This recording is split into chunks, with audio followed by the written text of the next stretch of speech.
Hey you! Do you like first-person shooters? Do you like exciting and engaging gunplay? Do you like losing incredibly valuable loot and weapons because some massive waste of space was camping the extraction point, making you lose hours of hard work and effort? That stupid, low-life, miserable piece of human shit! Well then, Escape from Tarkov may be for you. Visit the beautiful city of Tarkov and explore its many beautiful locations, from its incredible beaches to its breathtaking forests to, Also, you can meet the friendly locals. Yes, sir, the people of Tarkov are a friendly and welcoming bunch, sure to make sure your experience here is a welcome one. Ignore that. So what are you waiting for? Try out Escape from Tarkov for yourself, and I'm so bad at this game, you guys.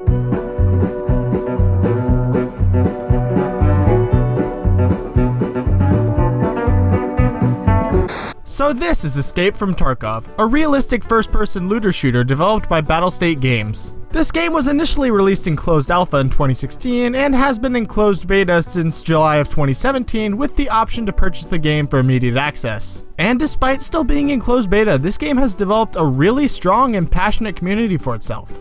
So what exactly is this game, and how does it have such a strong community despite still being in closed beta? Well, to figure that out, we have to talk about what exactly this game is. So without further ado, let's crack straight into it. That wasn't even close to his accent. What the heck was that? Let's talk about the basic gameplay loop first, shall we? After equipping whatever you plan on taking into the raid with you, you select one of a few different maps to play on. There's Factory, a small, relatively fast-paced map that's great for new players learning the ropes. Woods and Customs are much larger maps with both expansive outdoor environments and a variety of buildings for close quarters engagements. There's Shoreline, which is similar to Woods and Customs, but, you know, it takes place along a shoreline, hence the name. There's Interchange, which is a map focused almost entirely around a large dilapidated shopping mall. And then there's Labs.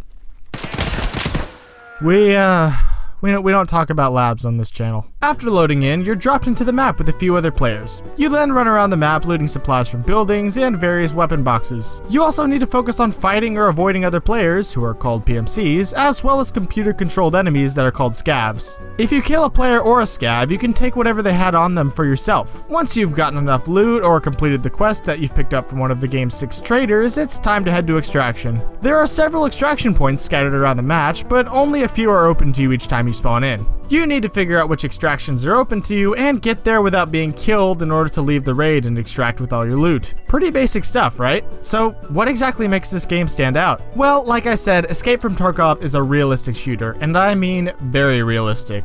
Like loading each individual bullet into your magazine realistic. Like wearing helmets limiting your hearing and vision realistic. Like hearing as a child that you were intelligent and capable of great things before growing up and realizing that you're not special and you're actually average at best and will most likely never make an impact on the world realistic. Was that last one too real? Seriously, I've never played a game that pushes realism quite this hard. Tarkov's realism comes into play both in its moment-to-moment gameplay and in its mechanics and systems. There are dozens of different weapons and ammo types. Each gun can be customized with a huge variety of attachments that alter how it handles. Each gun and ammo type interact differently with the different types of body armor and helmets you can equip. Honestly, just look at this chart about the properties of each type of ammo and you can tell just how deep and complex this game's mechanics can get. There are also a wide variety of medical supplies and other tactical gear that further pushes this game's whole realistic tactical feel, but I won't really go into that here. Mostly because I'm terrible at the game and don't know what I'm talking about. But really, this game's focus on immersion and realism leads to some really interesting scenarios. Like sneaking around as quietly as possible and using this game's amazing audio design to find out where another player is, both by listening to the location of their footsteps and by listening to the sounds their footsteps make on different types of material. Or like my friend and I attempting to find our extraction point on a map we've never been to before using the time of day and position of the sun. I have no idea if that actually worked or if it was just dumb luck that we managed to make it to our extraction point, but honestly the fact that the game put us in that sort of headspace is really interesting. Tarkov's focus on realism puts you in a unique and engaging headspace that's different from all the typical run and gun, regenerating health, one-man army type of shooters that you've played before.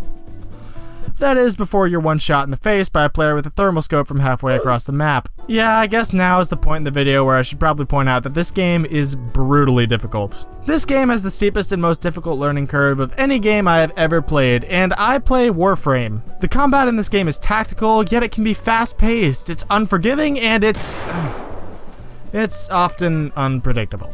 You can grind for hours, getting the best body armor, the best helmet, and spending hundreds if not thousands of dollars in in-game currency modding your perfect weapon, only for a scav who snuck up on you to unload a couple of shotgun shells into your kneecaps, killing you and making you lose all your gear. Oh yeah, I guess I probably should have mentioned earlier that if you die in the raid, you die in real life.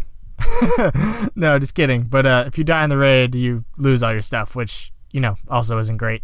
Okay, well I guess you don't lose everything. You get to keep everything that you put in your secure container, and if you've insured the items you had on you when you came in, there's a chance you might get them back if no one else takes them, but for all intents and purposes, if you die in a raid, everything you had on you is gone. This means that every single time you go into the field, you have to really consider what you want to risk and what you'd be willing to lose. Going in with fully modded weapons, expensive ammo, and body armor means your chances of survival are a lot higher, but it also means that if you die, you're losing some really valuable stuff. It's honestly a really interesting risk-reward style mechanic that I really haven't seen used in any other game. So yes, Escape from Tarkov can be brutally difficult, especially for new players. This is a game that seems to relish knocking you to the floor and kicking you while you're down. And to be honest, I am really bad at this game. If only there were someone else who could provide some tips on how to survive and thrive in this game. I said if only there was someone else who could provide some tips on how to survive and thrive in this game. I said if only there were someone else.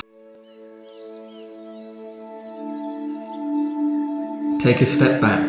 Breathe in through your nose and out through your mouth. Hi, I'm Mike. I make terrible YouTube videos. The first thing to remember about Tarkov is that it doesn't give a flying rag about how frustrated you are, or how much money you have lost in labs today. Tarkov is a cruel, fickle bitch who will empty your bank account and take your dog, but you love her anyway. Being patient is incredibly important in this game, because yes, maybe your favourite streamer comes into the map and rushes people down to one-tap them in the skull, but the average chump, aka everyone who isn't Pestilli, is going to benefit from just taking it slow. Really slow. Continental drift slow. Taking the time to move through the map at a safe pace, or waiting out a guy who just went into a building, is always your best bet at getting the upper hand here, unless the scavs decide to cross-map you with a shotgun Battlefield 4 style. But bring a towel or some toilet paper or something to wipe your disgustingly sweaty gamer hands. The most important thing in Tarkov is realising you can recover your economy with relatively little difficulty. Hop on a scav or grab a pistol or a knife and go running about Interchange or Shoreline, and you'll be balling harder than Coolio in no time. Like everything in life, Tarkov is temporary. And the best tip anyone can give is, It's only a game. Why you have to be mad? I'm guilty of it too. I threw a desk fan once. I'm not proud, but just chill out, man. Now, don't get me wrong, I love Escape from Tarkov. It's basically all I've played over the past few weeks, but it's not a game for everyone. It's still in beta and has some occasional performance hiccups. Each big new update wipes every player's account clean, meaning that for now at least your progress is temporary. It's realistic, tough as nails, and will kick your butt so many times that, I don't know, your butt'll hurt.